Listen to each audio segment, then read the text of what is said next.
It's June the 11th.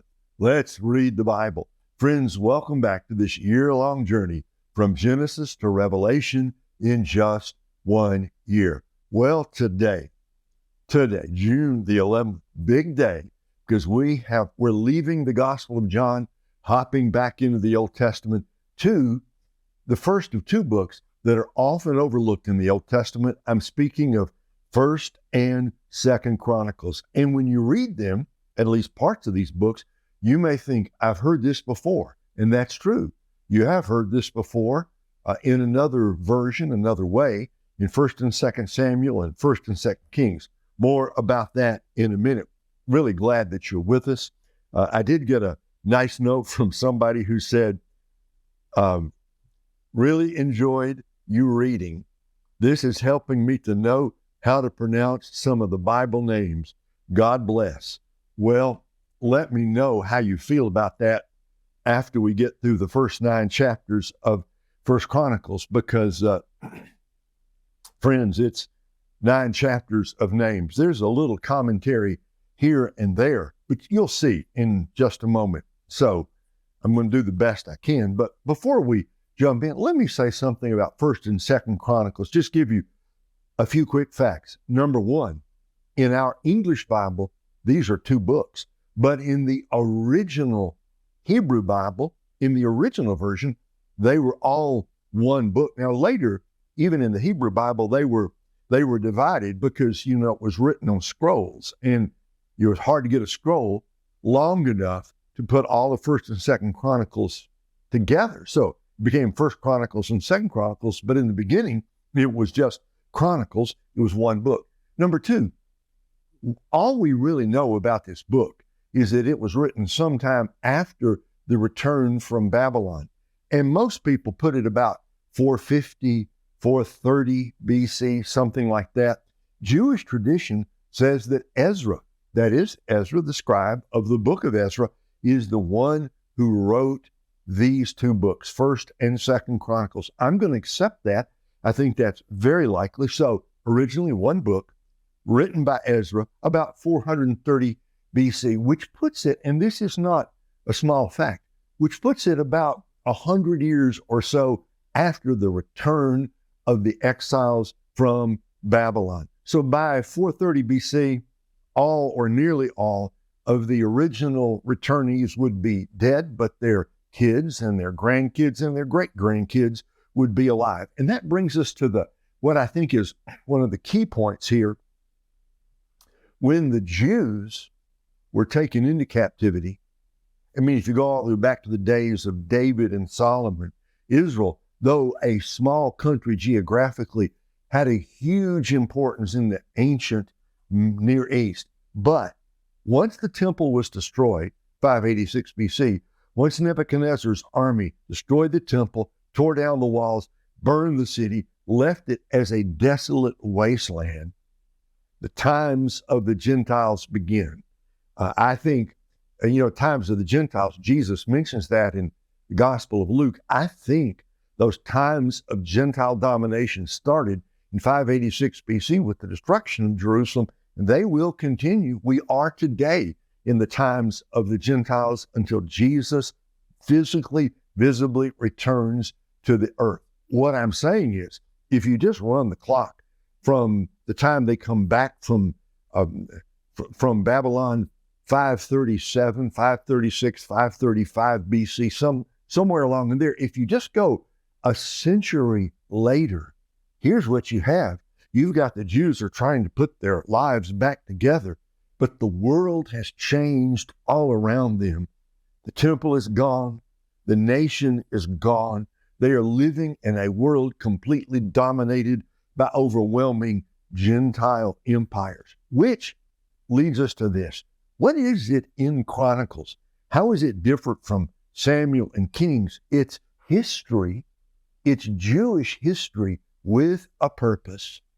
Ezra is looking into the past to help the Jews understand this is where we've come from. This is why we are where we are today. But these are the promises of God. They're going to lead us into the future. So that's a little bit of the background. And I think what we're going to do is just start in 1 Chronicles chapter 1. And I'm going to just intersperse a few comments here and there. We're going to start, look at the first verse. It's Adam. That's where this genealogy starts. We got 9 chapters of genealogy, but we're going back to the beginning. Adam. Here we go. Adam, Seth, Enosh, Kenan, Mahalalel, Jared, Enoch, Methuselah, Lamech, Noah. Noah, we know him, Noah's sons, Shem, Ham, Japheth. Japheth's sons, Gomer, Magog, Madai, Javan, Tubal, Meshach, and Tiras. Gomer's sons, Ashkenaz, Riphath, and Togarma. Javan's sons, Elisha, Tarshish, Kittim, Rodanim. Ham's sons, Cush, Mizraim, Put, and Canaan. Cush's sons, Seba, Havilah, Sabta, Ra'amah, and Sabtika. Ra'amah's sons, Sheba and Dedan. Cush fathered Nimrod, who was the first to become a great warrior on earth. Mizraim fathered the people of Lud, Anam, Lehab, Naphtah, Pathrus, Kazlah. The Philistines came from them, and Caphtor. Canaan fathered Sidon as his firstborn, and Heth, as well as the Jebusites, Amorites, Girgashites, Hivites, Archites, Sinites, Arvadites, Zemarites, and Hamathites. Shem's sons, Elam, Asher, Arphaxad, Lud, Aram, Uz, Hul, Gether, and Meshach. Arphaxad fathered Shelah, and Shelah fathered Eber. 2 sons were born to Eber. One of them was named Peleg because the earth was divided in his lifetime, and the name of his brother was Joktan. Joktan fathered Almadad, Sheleth, Hazar Marveth, Jira, Hadoram, Uzal, Diklah, Ebal, Abimael, Sheba, Ophir, Havilah, and Jobab. All of these were Joktan's sons. Shem, Arphaxad, Shelah, Eber, Peleg, Ru, Serug, Nahor, Terah, and Abram. That is Abraham. Look, we're on verse 27. We started with Adam. We're still in chapter 1, but by the time we get to verse 27, we're already at the end of Genesis 11. Look, verse 28. Abram's sons, Isaac and Ishmael. These are their family records. Nebaioth, Ishmael's firstborn, Kedar, Adbeel, Mibsam, Mishma, Duma, Massa, Hadad, Tema, Jeter, Naphish, and Kedemah. These were Ishmael's sons, the sons born to Keturah, Abraham's concubine, Zimran, Jokshan, Medan, Midian, Ishbak, and Shua. Jokshan's sons, Sheba and Dedan. Midian's sons, Ephah, Epher, Hanok, Abida, and Eldaah. All of these were Keturah's descendants. Abraham, see, now we're back to the main line. Abraham fathered Isaac, Isaac's sons, Esau and Israel. Esau's sons, Eliphaz, Reuel, Jeush, Jalan, and Korah. Eliphaz's sons, Teman, Ophar, Omar, Zephi, Gatam, and Kenaz. And by Timnah, Amalek. Reuel's sons, Nahath, Zerah, Shammah, and Mizah. Seir's sons. Now, we're going to follow Esau's line. Esau, the worldly man, had a lot of worldly success. So we're just going to take a little bypass here, if you would. We're going to pull off to the side and look at the line of the Edomites, the descendants of Esau. Seir's sons, Lotan, Shobal, Zibeon, Anat, Dishon, Ezer, and Dishon. Lotan's sons, Horai and Homam. Timnah was Lotan's sister. Shobal's sons, Alian, Manahath, Ebal, Shephi, and Onam. Zibeon's sons, Aya and Anna. Anna's sons, Dishon. Dishon's sons, Hamran, Eshban, Ithran, and Chiran. Ezer's sons, Bilhan, Zaavan, and Jaakan. Dishon's sons, Uz and Aaron. These were the kings who reigned in the land of Edom before any king reigned over the Israelites. Bela, son of Beor. Bela's town was named Dihaba. When Bela died, Jobab, son of Zerah from Basra, reigned in his place. When Jobab died, Husham from the land of the Temanites reigned in his place. When Husham died, Hadad, son of Bedad, who defeated Midian in the territory of Moab, reigned in his place. Hadad's town was named Avith. When Hadad died, Samlah from Masrekah reigned in his place when Samlah died. Shaul from Rehoboth on the Euphrates River reigned in his place when Shaul died. Baal-Hanan, son of Achbor, reigned in his place. When Baal-Hanan died, Hadad reigned in his place. Hadad's city was named Pai, and his wife's name was Mehetabel, daughter of Matred, daughter of Me-Zahab. Then Hadad died. Edom's chiefs: Timnah, Alva, Jetheth, Oholibamah, Elah, Pinon, Kenaz, Teman, Mibzar, Magdiel, and Iram. These were Edom's chiefs. That's the end of chapter 1. So we've come now from Adam, Abraham, Isaac, Jacob, and Esau. And we've traced out now Esau's descendants. But now look, chapter 2. Back to Jacob. These were Israel's sons: Reuben, Simeon, Levi, Judah, Issachar, Zebulun, Dan, Joseph, Benjamin, Naphtali, Gad, and Asher. Now, we're going to start tracing down these various tribes. Judah's sons: Onan, Shelah. These three were born to him by Bathshua, the Canaanite woman. Judah's firstborn, was evil in the Lord's sight, so he put him to death. Judah's daughter-in-law Tamar bore Perez and Zerah to him.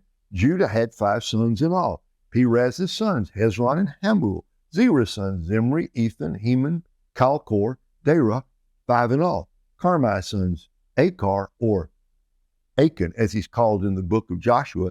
Achar, who brought trouble on Israel when he was unfaithful by taking the things set apart for destruction. Ethan's son: Azariah. Hezron's sons, who were born to him: Jeramiel, Ram, and Chelubai. Ram fathered Amminadab, and Amminadab fathered Nahshon, a leader of Judah's descendants. Nahshon fathered Salmon, and Salma fathered Boaz. Boaz fathered Obed. Obed fathered Jesse. Jesse fathered Eliab, his firstborn. Abinadab was born second. Shemiah third. Nethanel fourth. Radai fifth. Ozim sixth. And David. I hear the ringing of the bells there. Now we're down to David. See what we're doing here? You have all these names. A lot of them you don't recognize, but now suddenly this is where we want to go. David. Their sisters were Zeruiah and Abigail. Zeruiah's 3 sons: Abishai, Joab, and Asahel. Amasa's mother was Abigail, and his father was Jether the Ishmaelite.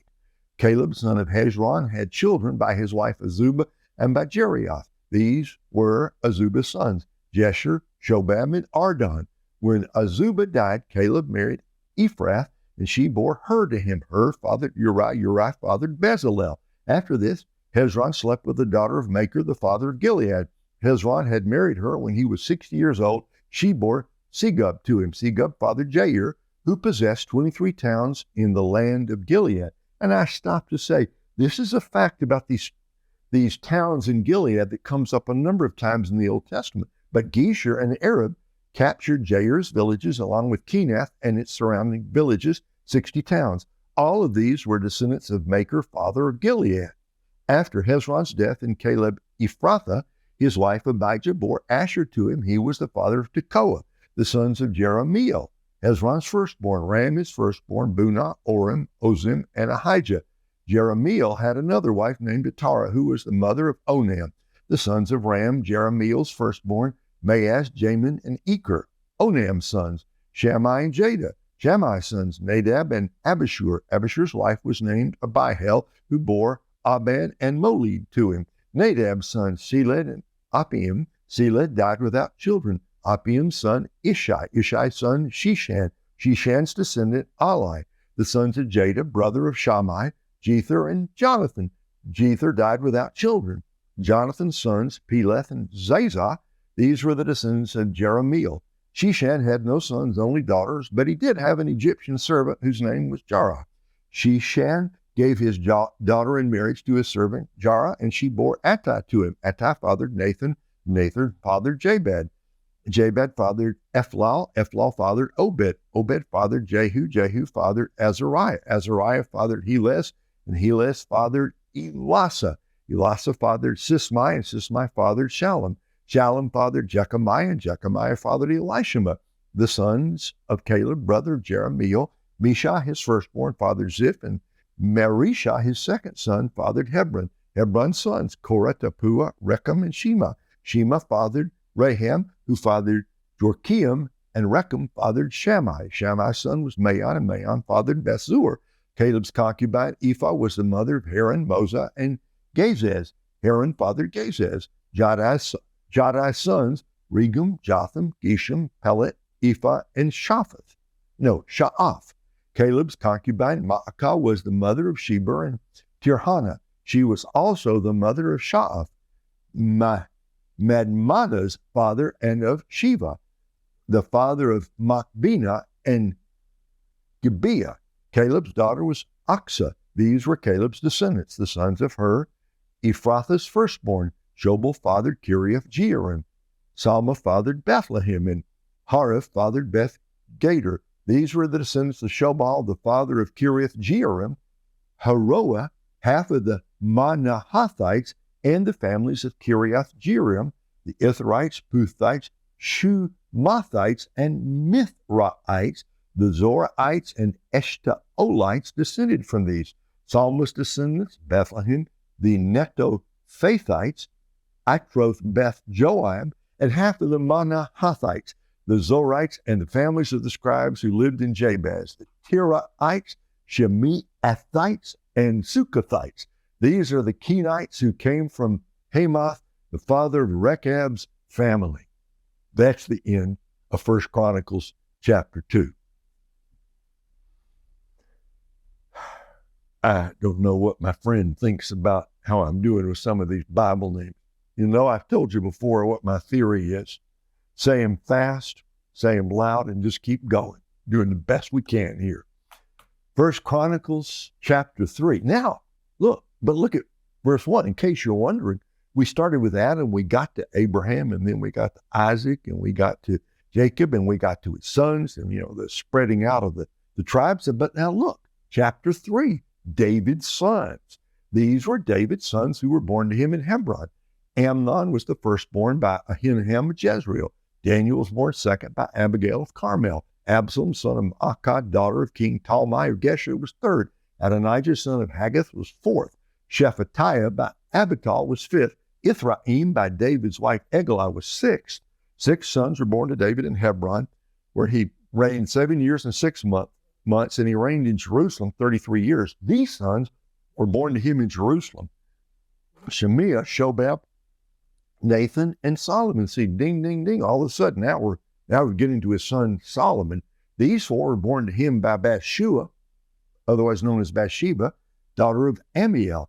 David's other sons: Ibhar, Elishua, Eliphalet, Nogah, Nepheg, Japhia, Elishama, Eliada, and Eliphalet. 9 sons.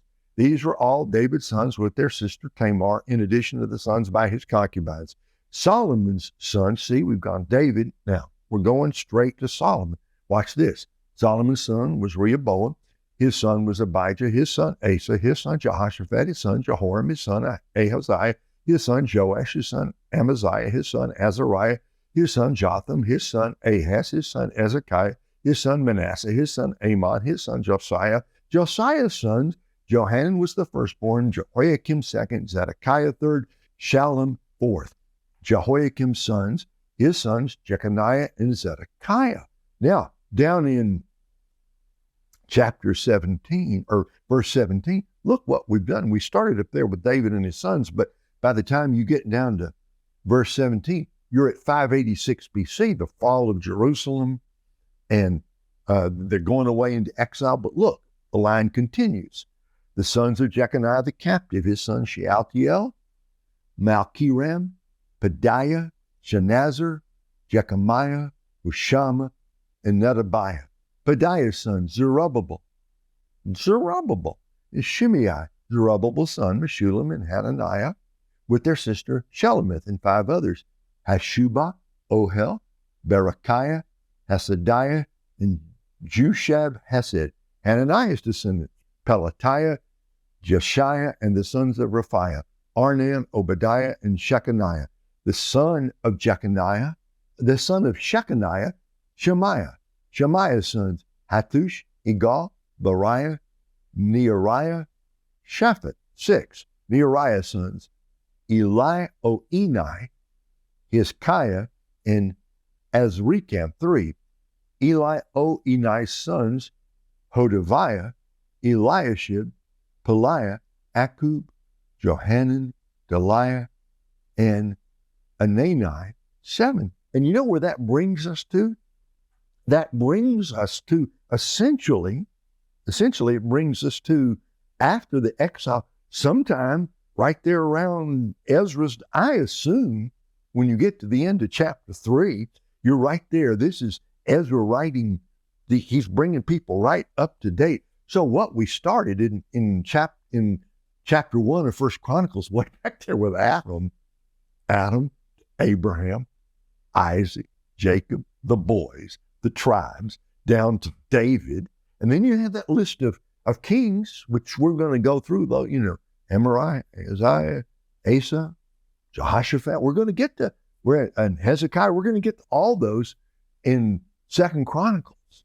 But that brings us down to Babylonian captivity. These other names bring us down basically to 430 BC to Ezra's day. What's going on here? Well, somebody said, and with this we're going to finish. Somebody said, it's like you're about to go to your 50th high school reunion and you haven't been around. What do? You crawl up in the attic and you dig out your high school annual. I did this about a year ago. It's going to my 50th, really the 51st anniversary. We couldn't do the 50th because of the big pandemic, so it was delayed by a year.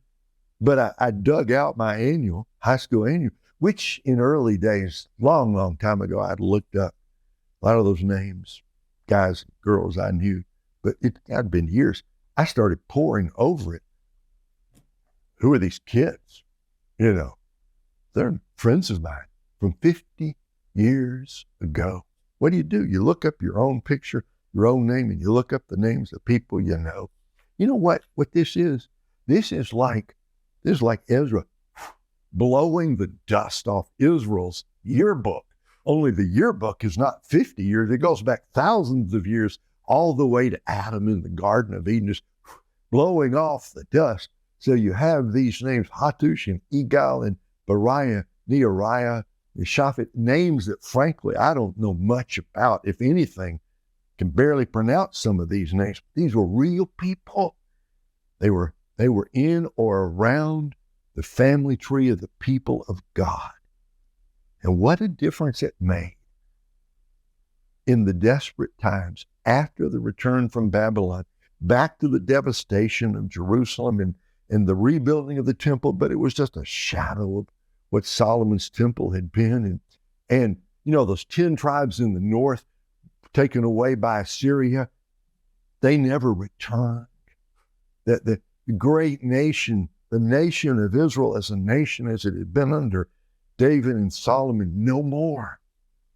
And 1 Chronicles is blowing the dust off to say, you are here not by accident, but the God of Israel is the God of history. And all these names are proof you are here by God's plan and for his purpose. You are not here by accident. Nothing that has happened, not the exile, not the judgment, and not the return, not the destruction of the temple or the rebuilding, or all of it. It's all part of God's plan for you today. So, wherever you are today, go out and have a great day. You are where you are by God's plan. These names ought to remind us. These names are precious people. Precious. They are part of God's plan. Your name is in God's book and my name is in God's book. It's written down in there. You got a place and I got a place. Go out today with confidence and serve the Lord. You are where you are because God wants you there. Serve God where you are. You've got a great future because all that God promised, he will do. Come back tomorrow. Guess what? More names. See you then.